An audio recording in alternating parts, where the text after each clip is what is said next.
हाँ भाई, बहुत से लोग हिंदुइज्म छोड़ रहे थे, बहुत से लोगों ने हिंदुइज्म को अपनाना बंद कर दिया था। उसकी वापस पुनरुत्थान कैसे हो, वापस हिंदुइज्म में वो जान किसने फूकी? तो बाहर से तो हम कौन कौन से वाले हैं, अंदर से हम कौन वाले हैं। बट इंटॉलरेंट धर्म है यह, तो जैसे मनु में बहुत सी नेगेटिव चीज है, एक्सेप्ट करनी होगी। बट हम बात की शुरुआत करते हैं टर्म हिंदू से। ये कहां से आया? जब पर्शियन लोगों का आगमन हिंदुस्तान में हुआ तो सिंधु घाटी सभ्यता, जो इंडस वैली सिविलाइजेशन के नाम से भी जानती थी, हड़प्पा सभ्यता भी कहते हैं, जहां बसी थी, वो सिंधु नदी को वो हिंदू टर्म के नाम से पुकारने लगे। इस तरह हिंदू टर्म का इजाद हुआ। अब हम ये जानेंगे कि आखिर सनातन धर्म क्या है, हिंदुइज्म क्या है। तो इसका बहुत ही सीधा सा जवाब है कि कहीं ना कहीं हमें वापस थोड़ा रुख पीछे जाना पड़ेगा, हमें हड़प्पा सभ्यता की ओर जाना पड़ेगा, जहां हमें एक हिंदुइज्म, हिंदू धर्म के कुछ पैटर्न देखने को मिलते हैं। सबसे पहले हम बात करेंगे प्रोटो शिवा से, जो कि अर्ली शिवा के नाम से भी जाने जाते हैं। उसके बाद मदर गॉडेस, माँ देवी, जिनकी मूर्ति मिली है। उसके बाद हम स्वस्तिक सिंबल भी दे सकते हैं। और हम थोड़ा और आगे बढ़े तो कहीं ना कहीं हमें गाय बैल, जो हिंदू धर्म में बहुत पूजे जाते हैं, उनकी भी इमेज कुछ जगह मिली है सील के रूप में। जब हम थोड़ा और आगे बढ़ते हैं तो भारत के इतिहास में, गौरवशाली इतिहास में, एक नए चैप्टर का जुड़ाव होता है, जिसे हम वैदिक एज कहते हैं। वैदिक एज बहुत ही खूबसूरती से हिंदुइज्म को और आगे बढ़ाता है और कहीं ना कहीं एक डिफाइंड तरीके से आगे बढ़ाता है।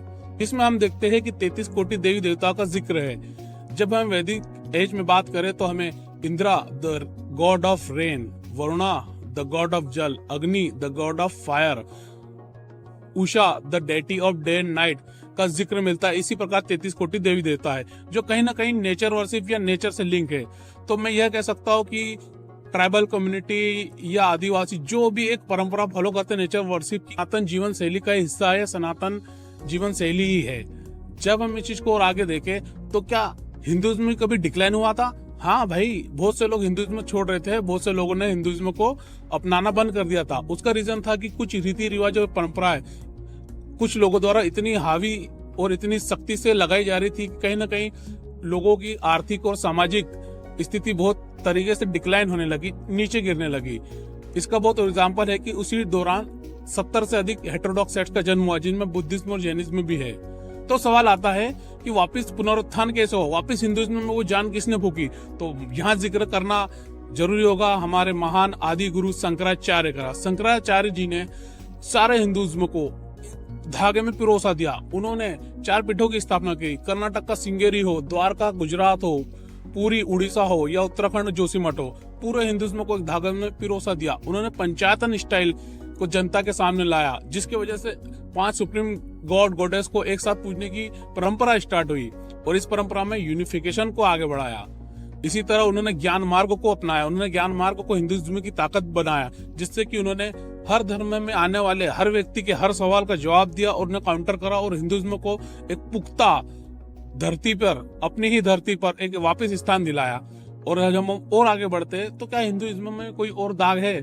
हाँ, कुछ लोगों का मानना है कि हिंदुइज्म कुछ सेक्सुअल फिगर को प्रमोट करता है, जो कि खजुराहो और उड़ीसा के टेम्पल में देखने को मिलते हैं। उन लोगों का, कुछ कॉमेडियन का भी कभी कभी कहना होता है कि बाहर से तो हम कौन कौन से वाले हैं, अंदर से हम कौन वाले हैं।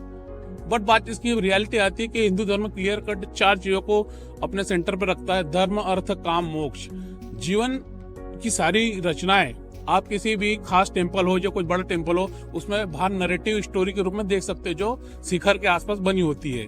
तो हम जब भी हम किसी मंदिर में, गर्भगृह में प्रवेश करते हैं, तो हमारी मान्यता है कि आपको ये सारी जीवन की मोक्ष से रिलेटेड चीजें आपको बाहर रखनी है, अपने विचार में नहीं लानी और एक पवित्र मन से अंदर प्रवेश करना। तभी एक देवी शक्ति, एक्सट्रीम या सुप्रीम गॉड को आप फील कर सकते हो, उन्हें समझ सकते हो या उन्हें जान सकते हो। तो ये बहुत ही सीधा सा जवाब था कि आपको इस चीजों को समझना ही होगा। और जब बात आती है कि हिंदू धर्म तो एक इंटॉलरेंट धर्म है, यह तो झगड़ा करना या कुछ टर्म बहुत नेगेटिव, आतंक किसी चीज से जुड़ा जाता है, तो मैं क्लियर कट कहना चाहता हूँ कि ये हिंदू धर्म ही है, जिसमें कि वसुधैव कुटुंबकम की फिलॉसफी है, जिसमें कि सभी लोगों को, सभी धर्म के लोगों को या सभी जाति के लोगों को, या मैं कह लूं या सभी प्रकार के लोगों को एक साथ रहने का जिक्र किया गया है। तभी तो हम कहते हैं कि सर्वे बंतु सुखिना सर्वे बंतु निरामया।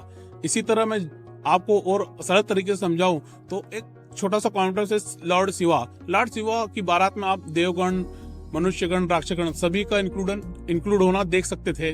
तो मैं कहूँगा जब उस चीज को हिंदुइज्म मानता है कि हर नेगेटिव और सकारात्मक चीजों को साथ में लेके चलता है, तो मैं तो नहीं मानता हूँ कि हिंदू धर्म को किसी धर्म या किसी अन्य कल्ट से प्रॉब्लम हो सकती है। हिंदू धर्म या सनातन धर्म या सनातन जीवन शैली अपने आप में इतनी खूबसूरत है कि उसको मैं तो नहीं मानता कोई और चुनौती दे सकता है, किसी प्रकार से नीचे दिखा सकता है, क्योंकि ये खूबसूरती इतनी है कि इसमें सर्व चीजों को एक साथ चलाने की, एक साथ रखने की काबिलियत है। क्योंकि हम इसका एग्जांपल देख सकते हैं कि स्मृतियां, हमारे हिंदू धर्म में कुछ स्मृतियां भी है जो सैकड़ों स्मृतियां, उसमें से मनु सिर्फ एक है जिसको बहुत से लोग नेगेटिव प्रमोट करते हैं। हाँ, ऑब्वियसली मनु में बहुत सी नेगेटिव चीज है, एक्सेप्ट करनी होगी, पर हम ये जानते हैं आगे बढ़ते हुए ऐसा क्यों पूरी तरीके से सत्य नहीं है। तो उसका रीजन है यत्र नारी पूज्यते तत्र देवता रमन्ते। ये फिलोसफी कहीं ना कहीं हमारी मनु में भी लिखी गई है, और कहीं ना कहीं मनु स्मृति में आपको यह भी जानने को मिलेगा कि विधवा पुनर्विवाह को प्रमोट किया है,